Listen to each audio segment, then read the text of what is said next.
The dust storms on Velkar Prime had been raging for 9 days when High Admiral Sarevel finally received the report he had been waiting for. He stood inside the sealed command tower, far above the red plains, watching lightning crawl across the sky like broken veins. The report was short. The humans had refused. Again. Sarevel smiled. It was not a kind smile.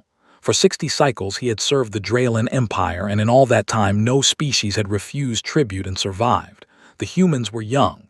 Their ships were small. Their colonies were scattered. His staff believed they did not understand the danger they were in. Sarevel believed something different. He believed they understood and still refused, and that made the insult worse. He turned from the window and walked to the war table. A younger officer, Captain Venra, stood waiting. She was tall for a Draylan, with pale gray scales and eyes that did not blink enough. She had served under him for 3 cycles and had never given him a reason to doubt her. Yet today she looked uneasy. "Speak," Sarevel said. High Admiral, the human reply was not hostile. It was not even proud. It was simply a refusal, short, polite, as if they were declining an invitation to a meal. "And that troubles you?" "It does." Sarevel placed his claw on the war table. A map of the Terran expanse glowed to life, stars scattered like spilled salt. At the far edge sat the small green dot that marked the human colony of Ridgefall. 12 million souls, farmland, a shipyard too new to matter, a defense fleet too small to count. 40 cruisers, Sarevel said. "Assemble them by the second moonrise. We will jump to Ridgefall, remove their planetary government, and install a Draylan governor before the week is done. The humans will learn the shape of our patience." Venra hesitated. "Sir, the outer listening posts have picked up human transmissions on the deep channels. They are calm, almost bored, as if our fleet movement does not concern them." "Then they are fools." "Or they are not." Sarevel looked at her for a long moment. He did not punish her for the comment.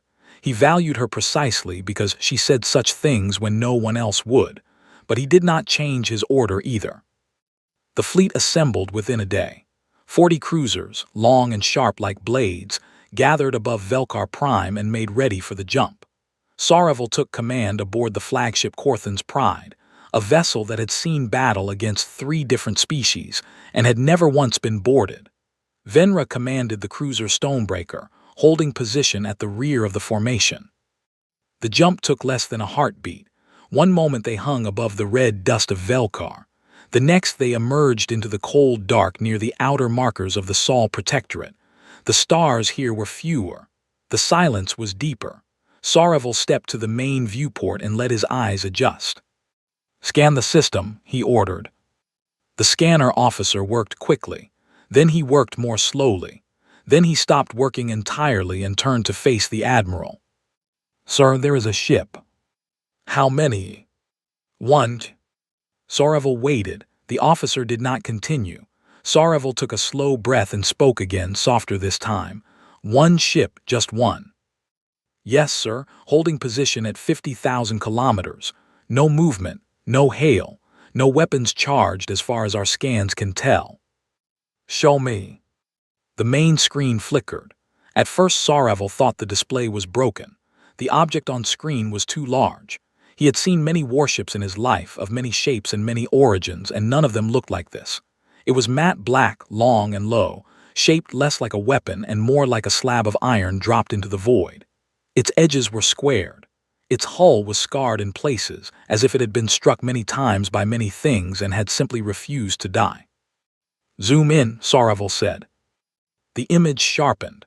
Now he could see the weapon batteries. He could see the launch bays. He could see the markings on the side of the hull, faded but still readable in the standard human alphabet.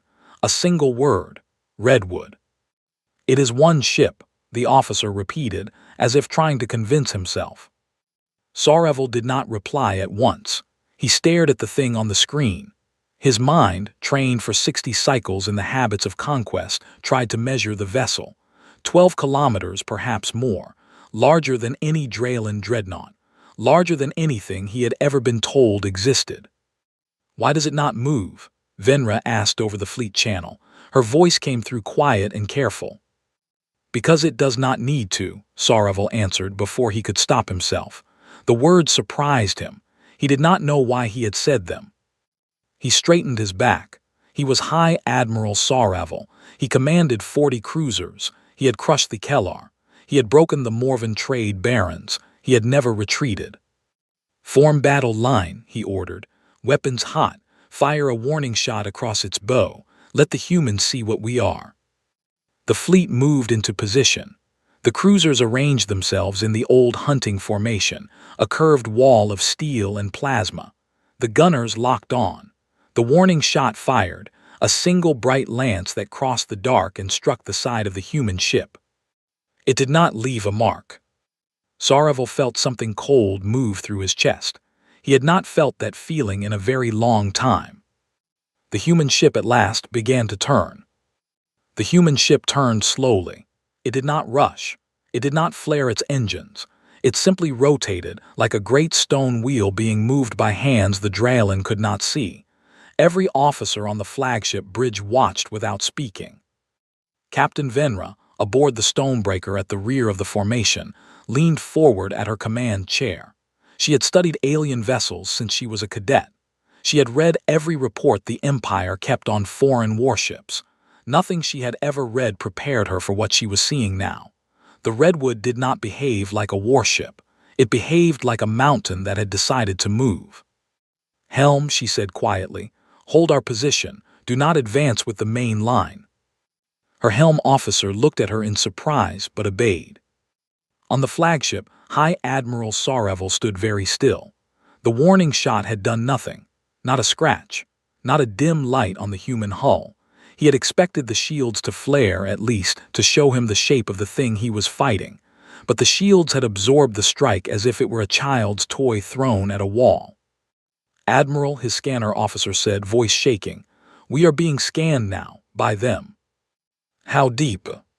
"Through our shields, through our hulls. They are counting our crew." A silence fell across the bridge. Saravel had never heard of a scan that could count crew through armor. Such a thing was not supposed to exist. "Are they charging weapons?" he asked. "No, sir. They are not doing anything threatening. They are just looking." The long pause that followed was broken by a single sound. A chime. Soft, almost polite. Every Dralen ship in the fleet received the same transmission at the same moment. It played through every bridge, every officer's station, every crew channel. Even the lowest deckhands heard it. The voice was calm. It spoke perfect Dralen. "This is Captain Daniel Rhodes of the Earth warship Redwood. You have entered protected space. I ask you to turn your fleet around and return the way you came. No harm will follow if you go now. This is the only warning I am permitted to give you." The voice did not shout. It did not threaten. It did not even sound angry. It sounded like a man telling a stranger that the bridge ahead was broken and that a longer road would be better. On the flagship, Saravel's jaw tightened. The insult was almost too much to bear. A single captain, a single ship, speaking to 40 Dralen cruisers as if they were travelers who had taken a wrong turn. "Open a channel," Saravel ordered, "full power." The channel opened. "This is High Admiral Saravel of the Dralen Imperial Fleet. You are in the path of a sovereign force. Stand down and surrender your vessel or be destroyed." A small pause, then the same calm voice replied, "I am not able to do that, High Admiral." "Then you will die." "That is also not likely, sir, but I thank you for your honesty." The connection closed. Saravel felt heat rise in his throat. He had been mocked by a creature whose species had not even reached the outer rim a century ago. He turned to his weapons officer and spoke a single word. "Fire." 40 Dralen cruisers opened up at once. Every battery, every launcher, every missile tube discharged in a single coordinated wave. The darkness around the Redwood lit up like a second sun. Lances of plasma, clouds of missiles, and waves of kinetic slugs crossed the gap between the two forces. On the Stonebreaker, Venra watched her own ship's guns fire and felt a strange calm. She had seen fleet barrages before. She had seen enemies burn under such fire. She had seen cities fall beneath less. What she had never seen, in all her years of service, was a target that simply refused to react. The redwood's shields flared as the storm of fire reached it. The flare was brief, a single ripple of blue light across the massive black hull. Then the shield settled, and the fire was gone, absorbed or deflected or dissipated in ways the Draylen sensors could not even measure. The human ship had not moved. It had not turned away. It had not even raised additional defenses. It had simply stood there and taken everything the Draylen could give and remained unharmed. Sarevil stared at the screen. His hands were shaking. He pressed them flat against the war table so his officers would not see. "Fire again," he said. The fleet fired again, and a third time and a fourth. Nothing. On the fifth volley, something changed. The redwood, which had been still for so long, began to shift. Its forward batteries rotated into position, slow and deliberate, the way an old soldier might draw a blade he had not needed for many years. Its launch bays opened along the length of the hull, not in panic but in order, each one sliding back like a door. Venra saw it first. She saw it because she was looking for it. The human ship was not raising its guard. It had already been fully armed the entire time. What was opening now was the offense. "Admiral," she whispered into the fleet channel. "Admiral, break formation. Break formation now." But Sarevil did not break formation. He stood before the screen and watched the human warship ready itself, and for the first time in his long career, he found that he could not give an order. The redwood's main cannon finished its rotation. Then the cannon fired. The beam from the redwood's main cannon was not what the Draylen expected. It was not a bright lance of plasma. It was not a visible line of light at all. It was a thin, pale shimmer that crossed the dark like a memory, almost too faint to see. It passed through the flagship's forward escort, a cruiser named Talons of Morven, and kept going. The cruiser did not explode. It simply came apart. The hull split along the line the beam had drawn, and the two halves drifted slowly away from each other, venting air and crew and power into the void. On the flagship bridge, an officer dropped a tablet. The sound was strangely loud. High Admiral Sarevil did not speak. He had been a fleet commander for 60 cycles and had never in that time lost a ship to a single shot. He had seen cruisers survive hours of bombardment. He had seen them ram stations and live. The talons of Morven had been cut like soft fruit. The redwood fired again and again. Each shot took a Draylen cruiser. None of the shots were rushed. None of them missed. Behind the main cannons, the launch bays began to release craft. Small ships, faster than any Draylen fighter, poured out in a steady stream. They did not fly in swarms. They flew in careful pairs, each pair covering the other, and they moved through the Draylen formation like a cold wind moving through dry grass. Draylen point defense turrets could not track them. Draylen missiles could not catch them. The human craft passed close enough to the flagship that Sarevil could see markings on their hulls. He did not understand the markings. He did not need to. Captain Venra on the Stonebreaker watched the battle collapse around her. It was not a battle. She understood that now. A battle required two sides that could hurt each other. This was something else. This was the slow, careful correction of a mistake. "Sir," her helm officer said, "orders." She did not answer at first. She was looking at the tactical display. Half the fleet was already gone. 8 more cruisers were burning. The flagship was still intact, but only because the redwood had not yet chosen to fire on it. That meant something. That meant the humans were choosing their targets in an order Venra could not see. She thought about her home world. She thought about her mate, waiting for her return on the second moon of Velkar. She thought about the transmission the humans had sent at the start of this, and how the voice had sounded tired, almost sad, as if the man on the other end had given this same warning 100 times before. "Cut engines," she said. "Captain." "Cut engines. All power to life support only. Lower our shields. Open a broad channel on the human frequency and broadcast our surrender. Do it now." The helm officer looked at her in shock. Draylen cruisers did not surrender. It was not in the manuals, it was not in the oaths, but she was the captain, and after a long breath he obeyed. The Stonebreaker went dark in the middle of the battle.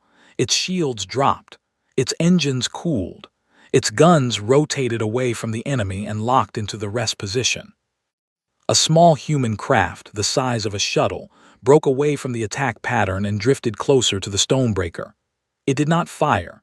It matched speed with the cruiser and held position, watching. A voice came through the channel, calm and familiar. Stonebreaker, this is Redwood Actual. Your surrender is accepted. Hold your position.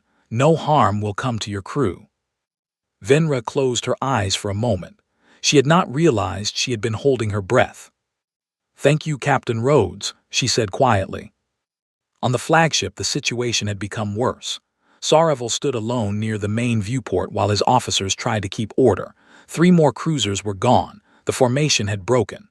Ships were trying to retreat, but the human fighters were already behind them, cutting engines and leaving the cruisers helpless in the dark. It was methodical. It was almost gentle. The humans were not destroying every ship. They were disabling most and only killing those that kept firing.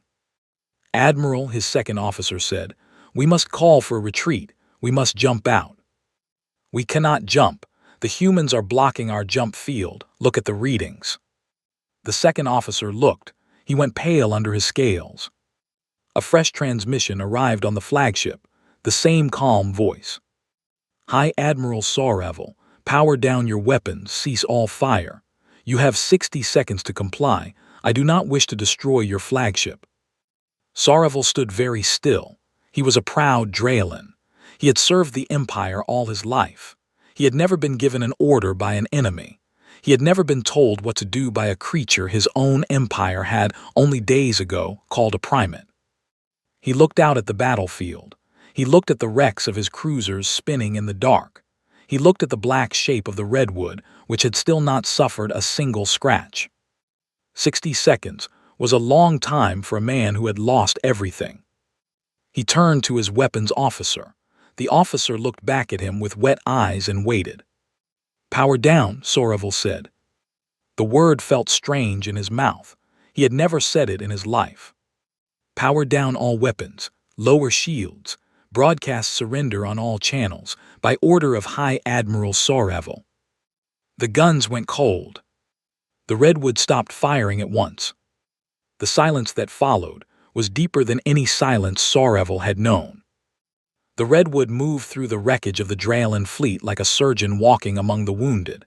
It did not rush. Its massive black hull passed near each broken cruiser in turn, close enough that Draylen crews could see the scarred metal of the human ship from their viewports. Some crews wept, some prayed, some simply stared, unable to look away. Captain Venra watched from the Stonebreaker, which still held its position with engines cold. Her bridge was quiet. No one spoke. No one wanted to break the strange spell that had settled over the surviving ships. 7 cruisers were left from a fleet of 40. 7 out of the strongest hunting group the Terran sector had ever known. The Redwood finished its pass and came to rest at the center of the drifting ruins. Then a new transmission opened, this time on a wide band that every surviving Draylen vessel could hear. "Draylen survivors, this is Captain Daniel Rhodes. You are free to go." The words made no sense to Sareville at first. On the flagship, he sat heavily in his command chair and looked up at the screen. His officers looked at each other. The human voice continued. It was still calm. It was not cruel and it was not proud. "You will be permitted to repair basic systems. Your jump drives will be returned to your control in 1 hour. When they are, you will leave this space and you will not come back. You will carry a message to your empire." Sareville forced himself to speak. "What message?" "Tell them what you saw," Rhodes said. "Tell them exactly what you saw. Tell them that the Redwood is not the largest ship in the Earth fleet. It is not the fastest and it is not the newest. It is a patrol vessel.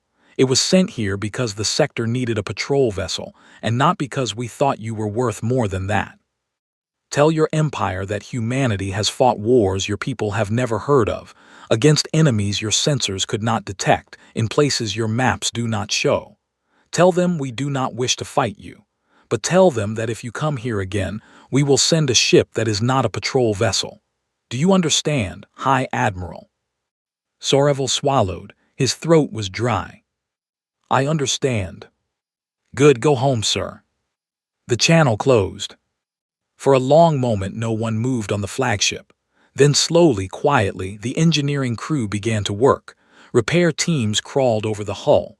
Power returned to damaged systems. 1 hour passed, and as promised, the jump drives came back online. The Redwood did not interfere. It simply watched. On the Stonebreaker, Venra was given the same freedom. She did not take it at once. She sat in her command chair and made her crew take a full count, ship by ship, name by name. Of the 40 cruisers, only 7 could still move under their own power. 3,000 Dralin had died. 8,000 more were alive only because a human captain had chosen to let them live. She opened a private channel to the flagship. "High Admiral. Captain Venra. Permission to jump with the fleet." "Granted." A pause, then her voice softened. "Admiral, I am sorry." He did not reply for a long time. When he did, his voice was very tired. "You saw it before I did," he said. "You lowered your shields. You saved your crew. Do not apologize to me, Venra. When we return, I will make certain your name is on the record as the officer who showed the most courage in this battle." "Sir, I surrendered."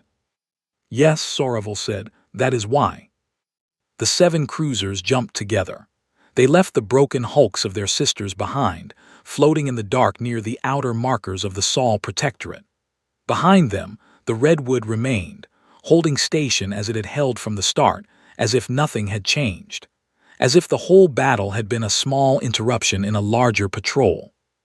The jump to Dralin space was short, but it felt long. In those quiet minutes, Soreval did not speak. He sat in his chair and played the battle in his head again and again. He looked for mistakes he could have made.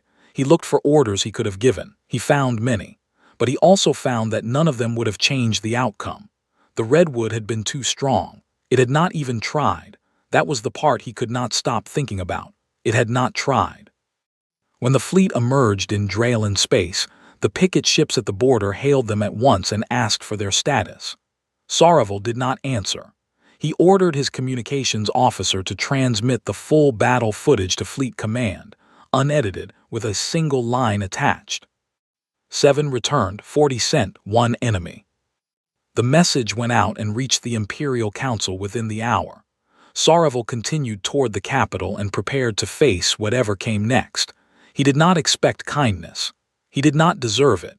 He had brought home less than a quarter of the ships given to him, and he had brought them home only because a human had allowed it. Captain Venra stood beside him on the flagship bridge as they approached the home system. She had transferred over after the battle to be part of the report. Neither of them spoke for a long time. Finally she said quietly, "They could have killed us all, sir." "Yes." "Why did they not?" Soreval looked out at the stars. He thought about the patient voice of Captain Rhodes.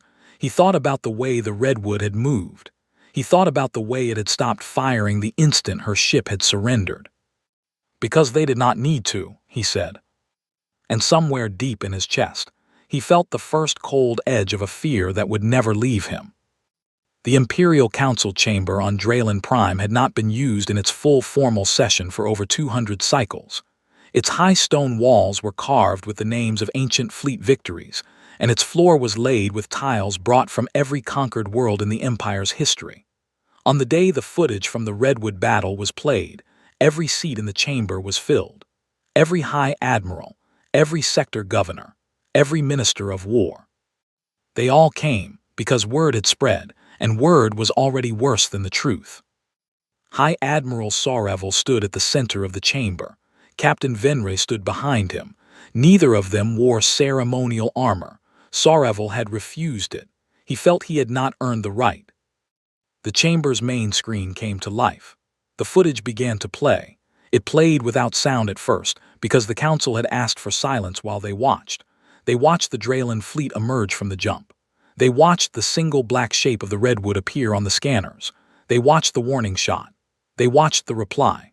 And then they watched the battle in full from 4 different ship angles, cut together by a young naval analyst who had not slept for 2 days while editing it. When the main cannon of the Redwood fired for the first time and cut the talons of Morven in half, a low sound went through the chamber. It was not a gasp. It was not a cry. It was the sound of many old soldiers realizing at the same moment that the world they had known was gone. The footage finished. The screen went dark. For a long time nobody spoke. Then First Minister Taron, the oldest surviving member of the council, leaned forward slowly in his chair. His voice was dry like wind across stone. "One ship." "Yes, First Minister," Saravel said. "One patrol ship." "Yes." "And they told you this?" "Yes, First Minister. The human captain said the Redwood was not the largest in their fleet. He said it was not among the top 50. The First Minister closed his eyes. He did not open them for a long moment. When he finally spoke again, his voice was very quiet. "Then we have nearly woken a giant that has been sleeping in the next valley, and we have done so by throwing a stone at its door." A younger admiral, Admiral Kelthan, stood up in anger. "First Minister, one ship cannot be the measure of a whole species. We have the full fleet.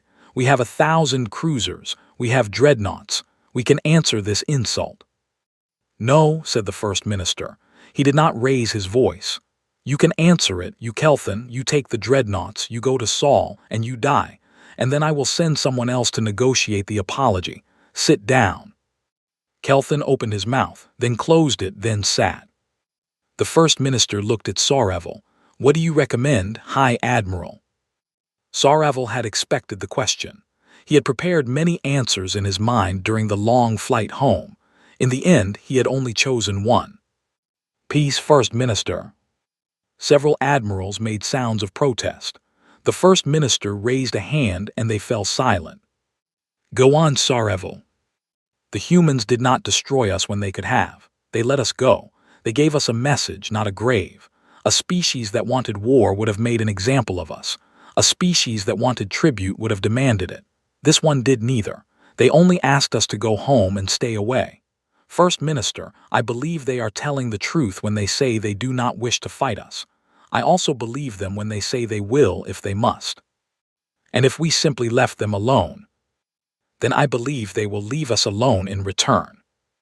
The First Minister sat back. He looked at the carved wall of old victories. He looked at the empty seats that should have been filled by the captains of the 40 ships. "Send envoys," he said at last. "Send our best. Offer the withdrawal of all claims against human space. Offer gifts. Offer apologies.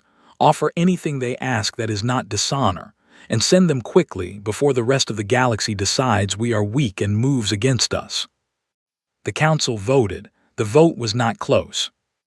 Within days, the first Draylan envoys were on their way to Earth.